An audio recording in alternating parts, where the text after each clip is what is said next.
Hello guys, आप सबका स्वागत है मेरे चैनल लॉ नोट्स अकेडमी में। मैं हूं एडवोकेट रश्मि बोरा। आज मैं आपको सभी लेडीज़ और जेंट्स को, शादीशुदा महिलाओं और पुरुषों को मेंटेनेंस से रिलेटेड एक लेटेस्ट जजमेंट जो आई है सुप्रीम कोर्ट की, उसके बारे में बताना चाह रही हूं।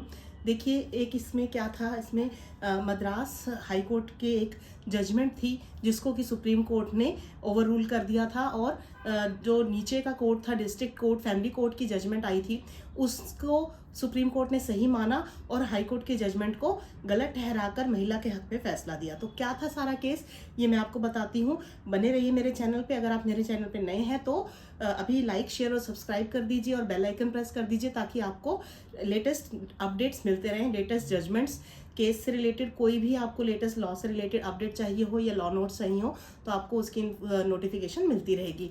तो अभी सब्सक्राइब कर दीजिए अगर मेरे चैनल पे नए हैं।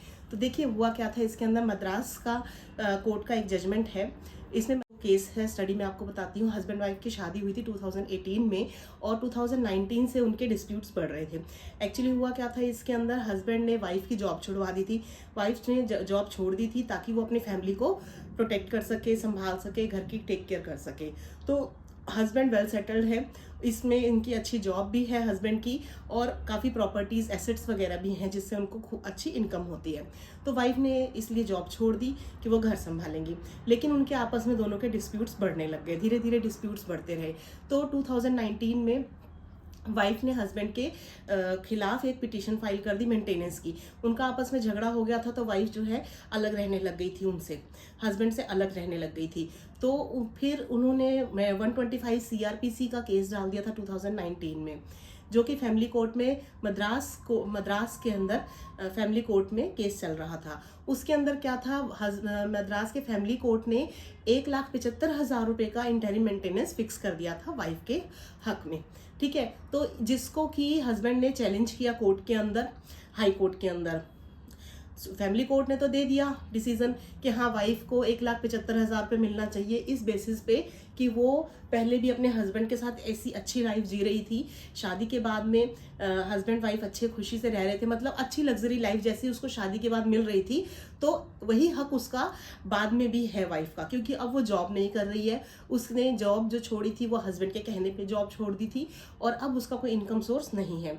इस बेसिस को और हस्बैंड की वाइफ के कहने पे, सारी डिटेल्स बताने पे, सारा कि हस्बैंड की इनकम अच्छी है, एसेट्स हैं, प्रॉपर्टीज़ हैं, उनसे अच्छी इनकम हो रही है, अर्निंग हो रही है। So the family court ordered the interim maintenance as 1,75,000 in the favour of wife, दे दिया। तो हस्बैंड ने इस चीज़ को चैलेंज किया हाई कोर्ट के अंदर, मद्रास हाई कोर्ट में। मद्रास हाई कोर्ट ने सब देखा, उन्होंने देखा कि वाइफ ने पूरे एविडेंस नहीं दिए हुए उनकी इनकम प्रूफ के हस्बैंड की। ठीक है, और हस्बैंड ने बोला कि वाइफ पढ़ी लिखी है, जॉब कर सकती है। तो इन बेसिस पे, इन ग्राउंड्स पे मद्रास हाई कोर्ट ने जो है उनकी इनकम हाफ कर दी, मतलब इंटरिम मेंटेनेंस जो लगा था वाइफ का, वो 1,75,000 से घटा के 80,000 रुपये कर दिया। तो ये जो कर दिया, तो इस चीज़ को फिर वाइफ ने सुप्रीम कोर्ट में चैलेंज किया, क्योंकि हाई कोर्ट में तो ऑर्डर हो गया था, अब वो सुप्रीम कोर्ट ही बनता है। तो सुप्रीम कोर्ट के अंदर चैलेंज किया गया हाई कोर्ट के ऑर्डर को, जिसके अंदर दोनों हस्बैंड वाइफ क्या करते हैं, इसमें सुप्रीम कोर्ट जाते हैं। सुप्रीम कोर्ट में जब दोनों हस्बैंड वाइफ गए, तो उसके अंदर सुप्रीम कोर्ट ने देखा कि इसमें high court, Madras high court ने कई चीज़ों पे अच्छे से देखा नहीं। इसके अंदर उन्होंने कई ग्राउंड्स जो थे वो देखे इसके अंदर हस्बैंड और वाइफ के, कि जो वाइफ बोल रही है तो उसका हाई कोर्ट ने कम क्यों किया मेंटेनेंस, जितना उसका हक बनता था उसे उतना मिलना चाहिए था। तो इसमें सुप्रीम कोर्ट ने कई पॉइंट्स देखे कि उनका स्टेटस कैसा था, पहले शादी के टाइम पे उनका स्टेटस हस्बैंड वाइफ का कैसा था, हस्बैंड की इनकम क्या है, उसको एसेट्स और लाइफ और अदर इनकम क्या आ रही है, उनकी जॉब क्या है, और ये भी ग्राउंड देखा कि वाइफ ने हस्बैंड के कहने पे जॉब छोड़ दी थी। तो ये सारे ग्राउंड्स को देखा। फिर इसके अंदर ये भी देखा कि हस्बैंड के एडवोकेट ने पूरे एविडेंस नहीं दिए, ये शो नहीं किया कि भाई उसकी इनकम कितनी है, उनकी बैंक स्टेटमेंट शो नहीं की, उनको जो अदर एसेट्स, जो जितनी भी प्रॉपर्टीज़ हैं, उनसे कितनी इनकम आ रही है, ये सब चीज़ें उन्होंने शो नहीं की। जिसकी वजह से, जिनके लैक ऑफ एविडेंस की वजह से सुप्रीम कोर्ट ने फिर से हाई कोर्ट के जजमेंट को खारिज करते हुए 1,75,000 रुपये वाइफ का मेंटेनेंस जो फैमिली कोर्ट ने डिसाइड किया था वो फिर से लागू कर दिया।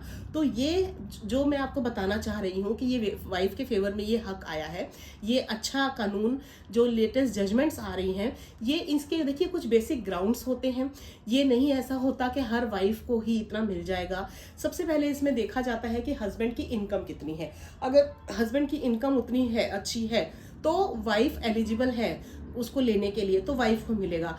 अगर एक ग्राउंड ये भी है, कोर्ट्स ये भी देखते हैं कि अगर वाइफ की इनकम अगर अच्छी है, वो जॉब कर रही है, शी इज अर्निंग वेल, अगर है उसके पास इनकम सोर्स है या कोई प्रॉपर्टीज हैं या कहीं और से उसको कुछ इंटरेस्ट आ रहे हैं, कोई और साइड इनकम है, तो फिर उसको बेसिस पे देख के ही वाइफ का मेंटेनेंस जो है शो किया जाता है, फिक्स किया जाता है।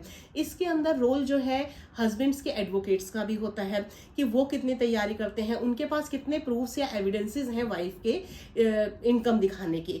अब अगर वाइफ के पास इन सारे प्रूफ्स हैं, she can show the all the incomes of her husband, तो वो लगवा सकती है। अगर हस्बैंड छुपा रहा है अपनी इनकम, तो ये वाइफ के एडवोकेट का काम है कि वो शो करेगा कि भी आपकी कितनी इनकम है हस्बैंड की, उसको कहाँ कहाँ से अर्निंग्स हो रही हैं, प्रॉपर्टीज कितनी है, उनके बेसिस पे, और लाइफस्टाइल क्या जी रहे थे। सबसे बड़ी बात ये है कि शादी होने के बाद में लाइफस्टाइल वो बहुत अच्छी जी रहे थे, तो फिर अगर वो अब अलग रह रही है तो फिर उसको उन चीज़ों से उसको हटाया नहीं जा सकता, उसको डेप्रीविएट नहीं किया जा सकता, डिप्राइव नहीं किया जा सकता, सॉरी।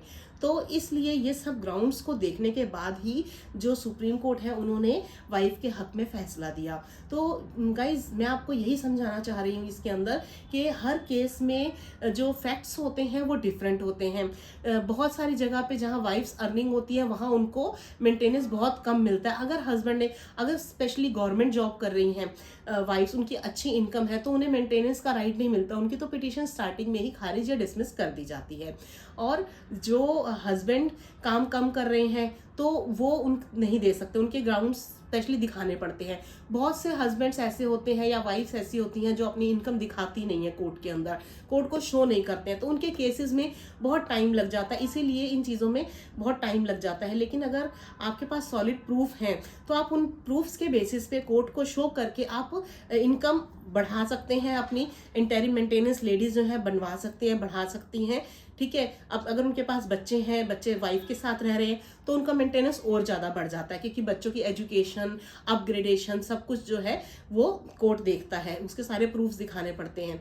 ये इस बेसिस पे भी हो सकता है। अगर हस्बैंड के पास बच्चे रह रहे हैं तो वाइफ को मेंटेनेंस कम मिलेगा, वो ये शो करेगा जी मेरे पास बच्चे हैं, मैं बच्चों को भी पालना है अपनी इनकम इसमें से, इनकम में से। तो ये सारी चीज़ें ग्राउंड्स होते हैं जो कोर्ट्स देखते हैं एक वाइफ का इंटरिम मेंटेनेंस या मेंटेनेंस को फिक्स करते समय। तो ये था आज का केस कि मद्रास हाई कोर्ट के जजमेंट को सुप्रीम कोर्ट ने खारिज करके जो फैमिली कोर्ट की जजमेंट आई थी 1,75,000 रुपये वाइफ के फेवर में, वापस उसको फिक्स करके उसको वाइफ के फेवर में ऑर्डर कर दिया। तो ये थी आज की जजमेंट। आई होप आपको पसंद आई होगी, आपके फेवर में होगी। जो लोग मेंटेनेंस का केस फाइल करना चाहते हैं उनके लिए उनको समझ में आ जाएगा कि कैसे करना चाहिए, कितनी मेंटेनेंस लग सकती है या नहीं लग सकती है।